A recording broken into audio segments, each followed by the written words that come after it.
Our child is always watching us. If you're practicing what you're preaching, then sure, they're definitely going to try and change their mindset as well. But if you're like, hey, focus on the positive, buddy, and then you're going, ah, dang it, it's raining outside. What are we going to do? We're supposed to go to the zoo today for the field trip. And oh gosh, and you're in that mindset yourself, your kid is listening. Even if he's down the hall with his nose in a book, my kid will come in and say, Mom, why were you losing your temper? What was going on? Where was the emergency? What was up? So, modeling what that looks like with that positive mindset. So, you're not going to be upset about the weather. Maybe you are. You can say, Oh, I had a moment. Sorry, mom was in the right side of her brain. Let me kick back into change that mindset. We're going to pack the raincoats and the umbrellas, but we are also going to pack the sunscreen. We're going to think about the weather we want. Hi there, conscious parents. Before we start today's episode, it's Carrie here, and I wanted to reach out to ask you guys for a quick favor. As a follower of our show, we would love for you to give us a 5-star rating and leave us a review. It can be just a few words, that's it. And it really goes a long way with us, with the podcasting community on Apple or Spotify.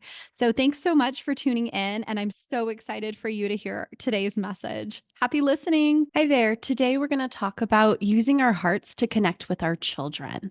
When we're working with our kids to hear their own hearts, it's very important that we're connecting our heart with their heart.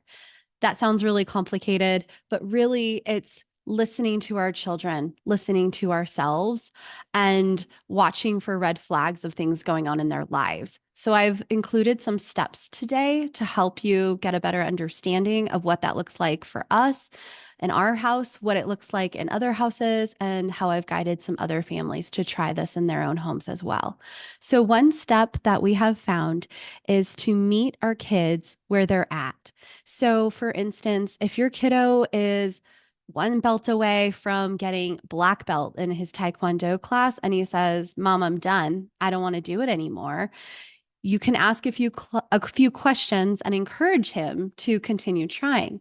But I like to get to the bottom of what's going on. What is in his heart? What is this reason that he's suddenly taken this shift where he was motivated before and now something's changed? So we're not just going to shut the door and be done. I'm going to meet him when he's in a calm moment and he can talk to me about it.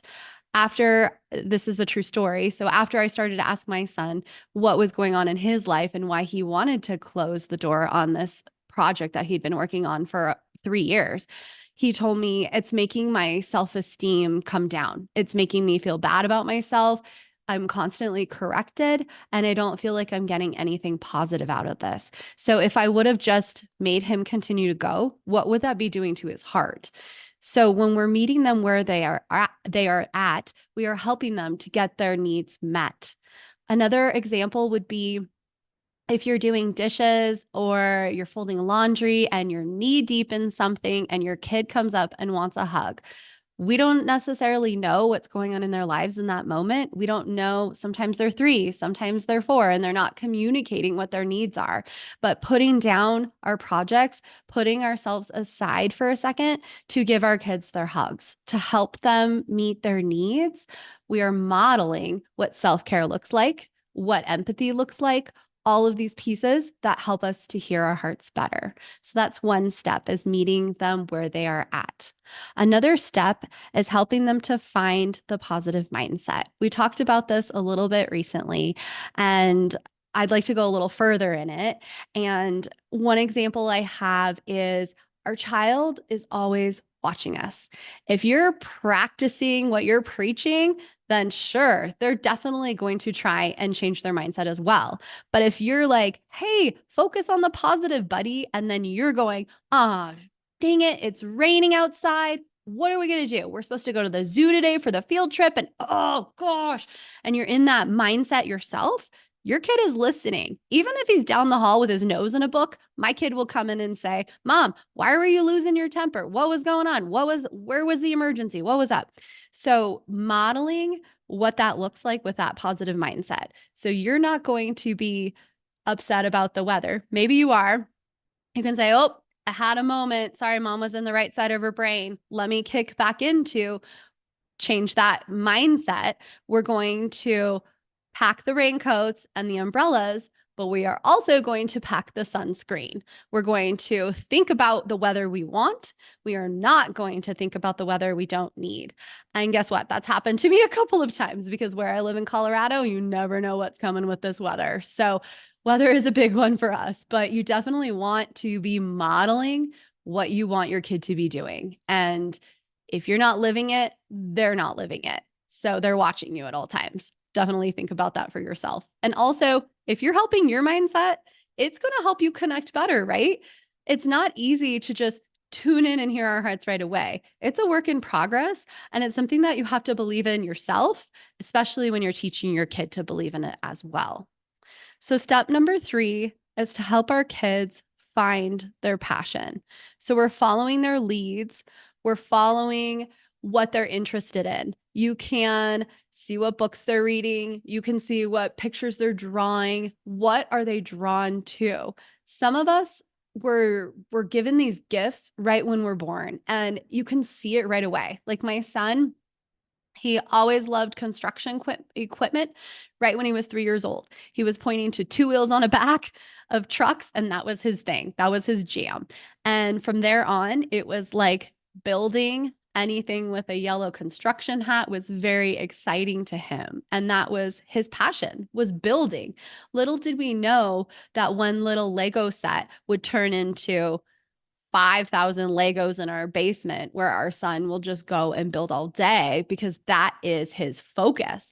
That is where he finds his flow state. We are wanting to help everybody in life find our flow state. Don't we all want to have that flow? Why don't we start early? I knew when I was a kid, it was with help. It wasn't, people just started to draw it out in me that I could connect with other people heart to heart. And that was my gift as a kid. And I became a teacher, I became a speech therapist, and I was very highly sought after in both of these areas before I decided, well, I'm going to try something different. I'm going to be a mom. I'm going to try some other pieces, and I'm going to start teaching other people how to connect with our hearts too. But it was people around me that started to say, wow, she's really good with kids. Wow, she knows how to talk to people. She knows how to connect. She is really strong in those interpersonal skills, intrapersonal as well, knowing ourselves. So, as we're following our kids, we're watching. Sometimes it's not as evident. Like, actually, my daughter is not as easy to tell what her gift is. Sometimes she doesn't have an ick factor. So we're like, maybe she'll be a doctor one day. Sometimes she really wants to help care for people. So we're like, or animals, maybe she'll be a vet one day. But we're really just watching and we're really observing to see what she is drawn toward. We're also providing opportunities for our kids in many different areas. We're not going to pigeonhole them. Hey, you liked hip hop one time, so you're not going to do it for the rest of your life. No, we're still following that lead. We're following what is their interest? What is their mindset? What are they drawn toward? What do they feel like they get into the flow with? Is there anything there for them? And it can change because sometimes when you're 5, you're really into dolls. Sometimes when you're 6, you really enjoy hip hop or being boisterous. That's my daughter, a little spicy girl. So it's following our children, it's giving them their voice, it's finding the flow for them and allowing them, showing them how they can start to connect now. We want to lay this foundation early. We don't want to start putting on the layers of the onion of trying to contain ourselves to become what society thinks we may need to become. We want to allow our children to start, or we want to start fostering in our children what we want to see in them as adults. So let's start working on them now, or let's start helping them now to become the best versions of themselves. We want to lay this foundation early. We want to follow them. We want to meet them where they're at. We want to help them find the positive mindsets, and we want to help them find their passion.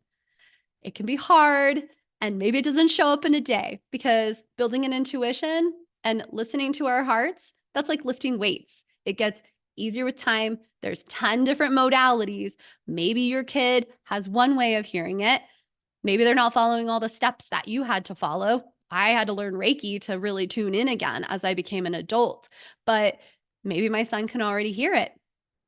We have to follow them and see and pay attention. And don't forget, you are the model. You are the one they're watching. If you don't live and breathe it, why should they? Well, that's a wrap. Thanks so much for tuning in, Changemakers. This is Carrie. And if you haven't done a review for us, 5 stars and a little few words about what you've enjoyed in our podcast episodes, we would really appreciate it. If you guys would like to ever message me, I would love any questions you have or any feedback at info@hearttoheartlife.com. We also have a brand new website, which we're super excited to share. It's hearttoheartlife.com. Thanks so much for tuning in, and happy life, happy times, Changemaker families. Please remember that the information shared on this podcast is educational in nature and does not constitute licensed mental health advice. If you need such advice, you should speak with a licensed professional about your unique situation. Thanks so much, happy listeners.